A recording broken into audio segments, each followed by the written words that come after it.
Hey guys, episode 127. I'm gonna do a newer movie today that's harder to find, but I wanted to do it because I've been wanting to see it. The movie's called Smile. I know there's many of them with that name, but this is the 2022 one. So it's the newest one. I got it off of Amazon Prime. I couldn't find it anywhere for you guys. I tried. It's, I don't have how long it is. Are you serious? Okay, we're gonna skip that. Oh well. So anyway, it's a horror, but it's also a psychological horror. So that was kind of cool. I like the psychological part. Okay. Oh, here it is. It's an hour and 55 minutes. My bad. Alright. Google gives it a horrible rating, 54%. I'm really confused, but anyway, so it's known as unsettling, ruthless, and thrilling by Google.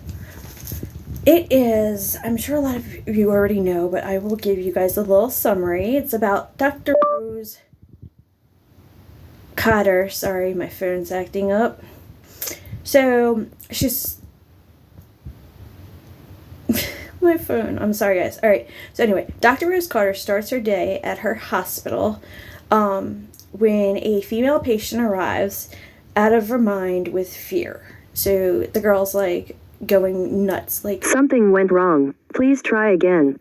I don't know what's wrong with this phone. I'm sorry. Alright, so the female patient arrives at the hospital and she's overwhelmed with fear, out of her mind with fear that she is going to die. After witnessing the suicide of one of her professors several days before at the college library, I think.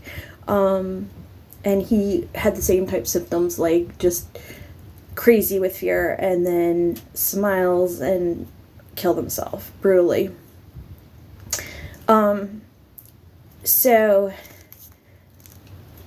She describes seeing a sadistic, creepy smile that are on people's faces trying to kill her. So everyone has this smile. I don't know how to do it. Oh my god, I think I just did it. I just scared myself. Anyway, so it's, I'm sure you guys have seen the previews, but it's a really creepy smile. So with that, she takes her life right in front of the Dr. Cotter, and the doctor then begins the same downward spiral. And so Rose Cotter, the doctor, is played by Susie Bacon, and Joel, which is in the movie a police detective that's also her ex-boyfriend, is played by Kyle Gallner. That's all I have on the movie because that literally took up a whole page, believe it or not. First of all, this movie is about people with mental illness. Like, it's mentioned a lot, and about how, like, they're crazy and just every, like, bad thing you could say about them. Not cool. It's a, like, disease, disorder, just like everything else. So, like, people are very careful what they say, like, to somebody that's like an alcoholic or substance abuse. Well, or if they have a disease, you're born with, like, it's the chemicals in your brain almost in most cases, and you're born with it. So, like, ease up on the mental stuff, dude. You don't have to say, like, the person's crazy and all that stuff. And this movie really gets into it, and that's the only reason why I'm bringing this up. Like, take it down a notch. Think about it before you say something about it. I'm not saying everyone, because I know there's so many out there that are the same as me and, like, feel for the people, but, like, not crazy. So let me try to do the warnings without the warnings. Dog, no. Cat, yes. This is a big spoiler alert, but it has to be said because this is one of the main things on my channel. There is death of a pet cat. It's a horrible scene, and the scene is done in front of children that also get traumatized by it in the movie. I wanted to take it down a notch for that scene, but I didn't. I probably should have, but kind of went against my own rules. But yeah, and you could see that. I mean, you could see the cat's dead. You could see like a little bit of blood. You you see it coming. You know it's about to happen, or at least I did. But I don't think you see anything of really what it was. Bugs, no. Drugs, prescription. That's it. What comes next?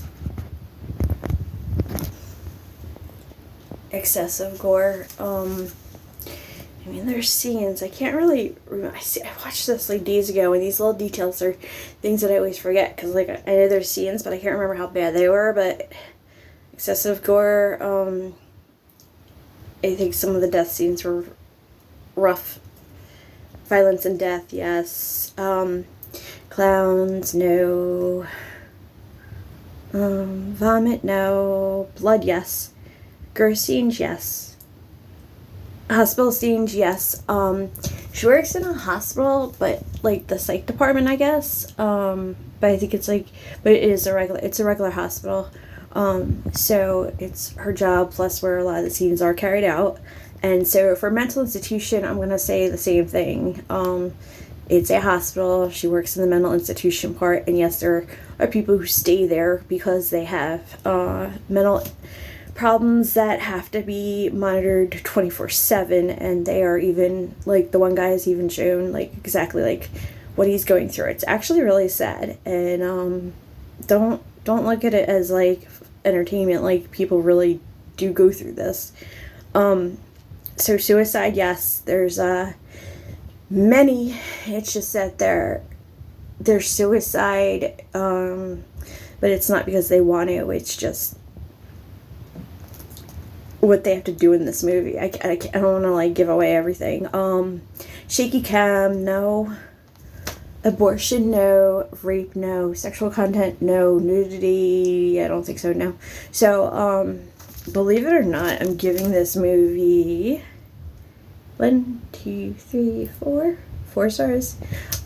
It's probably going against my own rules and everything, but I felt like it was very mental, not horror. Like, well, it was scary. It was actually scary to me. The smile was creepy, and just some of like, I don't know, that turning around and seeing that smile did freak me out. But so the psychological part is definitely also scary just because it messes with your head. The ending goes downhill, very predictable.